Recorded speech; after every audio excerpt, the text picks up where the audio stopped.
Hi, Alan Stratton from Aswood Turns. A bit ago I made this bowl to give to my neighbor. It was actually wood from his crawl space. But there was a little bit of time before I could give it to him, and then I noticed a problem.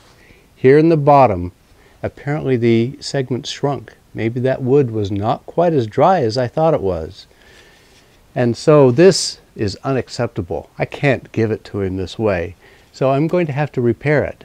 Now, as I started to make a new ring and gluing small segments together, I noticed that as I was gluing it, now the wood is actually taking on moisture from the glue and is actually warping away from the center, creating gaps.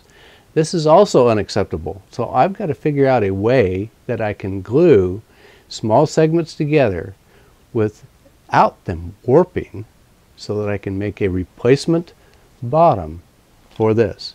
So let's get going. I got to fix this before I can give it to my neighbor. My plan is to replace the bad center segments with a new segment ring. The outer segments are fine, only the innermost area has the problem.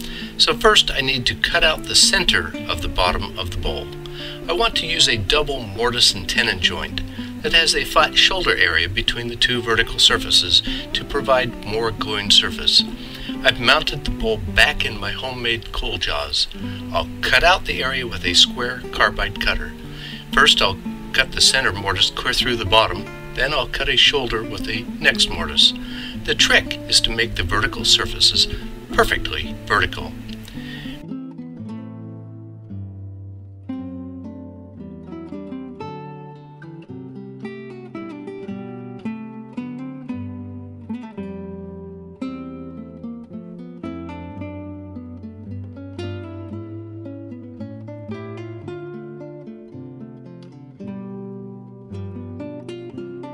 For the tenon, I glued up a new segment ring.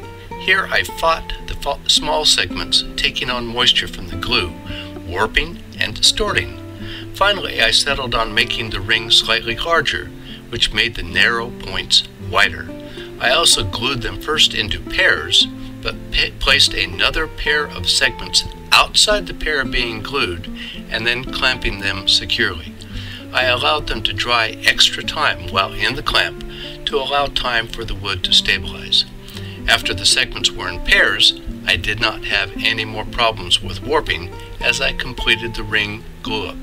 However, I did clamp the segments securely and allowed extra time for the glue to dry. Finally, with the ring completed, I started to form it into a tenon. I started with the ring held in my chuck with a spacer behind it, but this did not leave me enough room between the outer tenon and the jaws.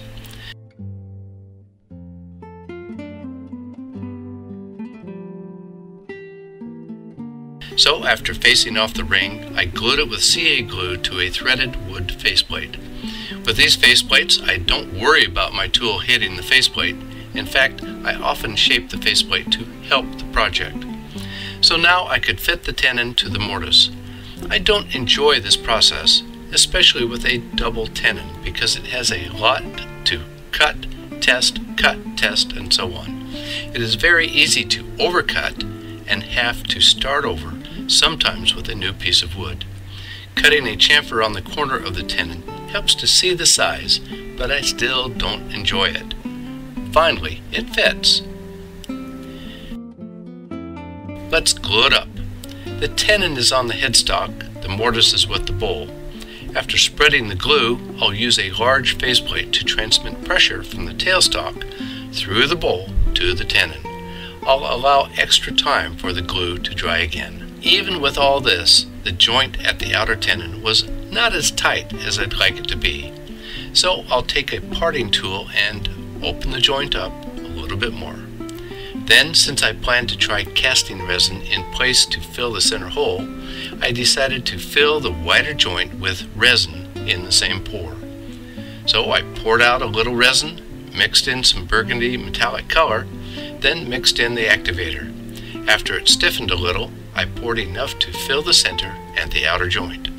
Then I let the resin sit several days to harden completely. My fear was for the resin to shrink while it hardened. In that case, I would have gone to plan C or even D. Now with the resin well hardened, it's time to remount the bowl.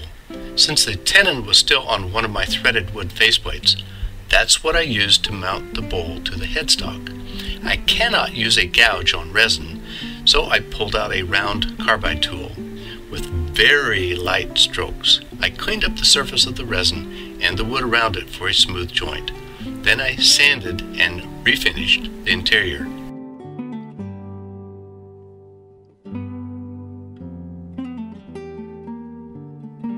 With the interior finished, I parted the bowl off the faceplate and mounted it again in my homemade coal jaws to turn the foot. I had left quite a bit of the faceplate pine on the bottom, so I first approached it with a freshly sharpened small gouge. As soon as the resin and good wood were exposed, I switched to a round nose scraper, followed by my skew as a straight scraper. Then on to sand, finish, and re-sign the bottom. And finally, the bowl for my neighbor looks great and is presentable. No way I could have given it to him with the separation in the middle. Fortunately, it showed up before I gave it to him. The good side is that I tried out a couple of new techniques that I could use to avoid the same problem in future segmented bowls. Some lessons have been learned, but before anyone says I should have used solid wood for the bottom, let me say that I think solid bases for segmented bowls are tacky. I'll never stack a nice segmented work on top of a solid base. A segmented project deserves a well-made segmented base. Please click the like button on this video and subscribe to both my website and YouTube channel.